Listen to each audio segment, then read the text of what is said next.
मुल्क में इस वक्त पीडीएम और हुक्मरान जमात बाहम मुतहारिब हैं। पीडीएम का कहना है कि दरअसल हुकूमत नहीं बल्कि एस्टेब्लिशमेंट उनका हदफ है, जबकि हुकूमत दावा करती नजर आती है कि जल्द ही पीडीएम की एस्टेब्लिशमेंट मुखालिफ सियासत तितर बितर हो जाएगी। ऐसे में यह दिलचस्प बात है कि जेयूआईएफ की सफ़ों में सियासी इंतशार और खलबली नजर आ रही है। जमीयत उलमा इस्लाम के सीनियर रहनुमा और साबिक चेयरमैन इस्लामी नजरियाती काउंसिल मौलाना मोहम्मद खान शिरानी ने अपनी ही जमात को अचानक निशाने पर रख लिया है। उनका कहना है कि पीडीएम जाती मफादात के लिए कायम हुई है, जबकि वजीर आजम इमरान खान अगले 5 साल भी पूरे करेंगे। कोयटा में सहाफियों से गुफ्तगू करते हुए मौलाना मोहम्मद खान शिरानी का कहना था कि पीडीएम वाले मखासमत के लिए नहीं, मुफाहिमत के लिए इकट्ठे हुए हैं। एक सवाल के जवाब में साबिक चेयरमैन इस्लामी नजरियाती काउंसिल का कहना था कि मौलाना फजलुर रहमान खुद सेलेक्टेड हैं, वो इमरान खान को कैसे कहते हैं कि वो सेलेक्टेड है। मेरा मानना है कि यह पार्टी किसी की जाती जागीर नहीं, अगर कोई ऐसा सोच रहा है तो ये उसकी खाम ख्याली है।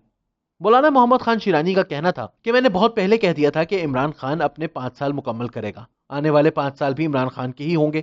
दूसरी जानिब जमीयत उलमा इस्लाम ने सूरत हाल का नोटिस लेते हुए कल हंगामी इजलास तलब कर लिया है। जराये के मुताबिक मौलाना शिरानी के बयानात के पसे पर्दा मुहर्रकात जानने के लिए आला सतही कमेटी भी कायम करने का फैसला हुआ है, जिसके बारे में ऐलान इजलास में किया जाएगा।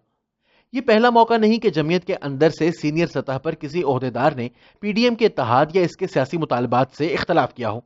अब से करीब 2 माह पहले बलोचिस्तान से जमीयत उलमा इस्लाम के साबिक सेक्रेटरी इत्तलात हाफिज हुसैन अहमद ने एक निजी टीवी चैनल के प्रोग्राम में बात करते हुए यकायक पीडीएम में शामिल सबसे बड़ी जमात मुस्लिम लीग नवाज के कायद नवाज शरीफ पर शदीद तनकीद का महाज खोलते हुए इन्हें आस्तीन का सांप करार दे दिया था और कहा था कि ये खुद डिक्टेटर्स की पैदावार हैं और आज इसी फौज के खिलाफ बोल रहे हैं जिन्होंने इन्हें बनाया था। ताहम मौलाना फजलुर रहमान ने इनके इस बयान पर सख्ती से एक्शन लेते हुए न सिर्फ इन्हें इसके ओहदे से अलहदा कर दिया था, बल्कि खुद मुस्लिम लीग नवाज की क़यादत से मुलाकात भी की थी। वो अगले ही रोज लाहौर में सरदार अयाज सादिक के घर पर नवाज लीग की सीनियर क़यादत से मुलाकात में तमाम मामलात को ठीक करके गए थे। मुस्लिम लीग नून की जानिब से भी किसी किस्म का एहतजाज देखने में नहीं आया था और इसे एक ऐसा ही मामला समझा गया था जैसे पीपल्स पार्टी के अंदर एतजाज एहसन गाहे गाहे नवाज शरीफ और इनकी साहिबजादी मरियम नवाज पर तनकीद करते रहते हैं। ख्वाजा आसिफ भी माजी में पीपल्स पार्टी के सरबराह आसिफ अली जरदारी पर खुलेआम अदम एतमाद का इजहार कर चुके हैं। इस मामले पर भी पीडीएम में बदमजगी का इम्कान था, लेकिन जल्द ही इस मामले को भी ठंडा कर लिया गया था। ताहम ये पहला मौका है कि पीडीएम की किसी बड़ी जमात का कोई सफ़े अव्वल का लीडर अपनी ही जमात के खिलाफ उठ खड़ा हुआ है। गो कि मुस्लिम लीग नवाज में भी पंजाब असम्बली के 1-2 अरकान क़यादत की पॉलिसियों पर तनकीद कर चुके हैं, लेकिन इनकी पार्टी क़यादत पे कोई अहमियत नहीं थी। मौलाना शिरानी न सिर्फ जमीयत उलमा इस्लाम के सीनियर रहनुमा हैं, बल्कि जमात के बलोचिस्तान चैप्टर के कलीदी रहनुमाओं में से समझे जाते हैं।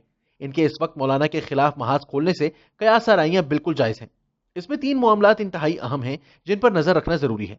मौलाना शिरानी हुकूमत के इंतहाई करीब समझे जाते हैं क्योंकि वो इस्लामी नजरियाती काउंसिल के रुकन भी हैं और जमीयत उलमा इस्लाम से एक ऐसे रहनुमा हैं जो कानून साजी के हवाले से हुकूमत के साथ करीबी राब्ते में रहते हैं। नंबर 2, हाफिज हुसैन अहमद के बाद मौलाना शिरानी का ताल्लुक भी बलोचिस्तान से है। जमीयत उलमा इस्लाम की बलोचिस्तान में खातिर ख्वाह हिमायत मौजूद है और बलोचिस्तान नेशनल पार्टी के हुकूमती इत्तेहाद से बाहर आने के बाद जमीयत के पास ये मौका है कि वो तहरीक इंसाफ को बलोचिस्तान हुकूमत से निकाल बाहर करे और बलोचिस्तान अवामी पार्टी से खुद इत्तेहाद करके यहाँ हुकूमत बना ले।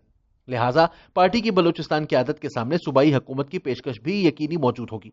नंबर 3, सबसे अहम बात यह है कि जमीयत उलमा इस्लाम दरअसल पाकिस्तान में देवबंदी मकतब फिक्र का सियासी चेहरा है और इसके 2 ग्रोहों यानी जेयूआई फे और जेयूआई सीन में से मौलाना समीउल हक के इंतकाल के बाद जेयूआई सीन इंतहाई कमजोर हो चुकी है और फजलुर रहमान से बागी होने वालों के लिए एक ऐसी जमात खुली तिजोरी की तरह मौजूद है।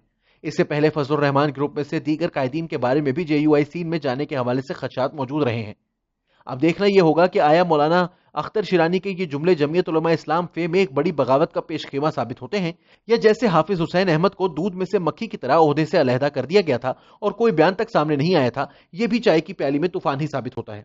वाज़ेह रहे कि मौलाना शिरानी ने अपनी गुफ्तगू में खुद ही मौलाना फजलुर रहमान को अपने खिलाफ एक बड़ा हथियार यूं फराहम कर दिया है कि उन्होंने इसराइल को तस्लीम करने के हवाले से भी अपना मौक़िफ़ देते हुए कहा है कि इसराइल से पाकिस्तान की कोई बराह रास्त लड़ाई नहीं, अरबों की लड़ाई थी और अगर वो खुद दोस्ती कर रहे हैं तो अब पाकिस्तान को भी ये बात मान लेनी चाहिए।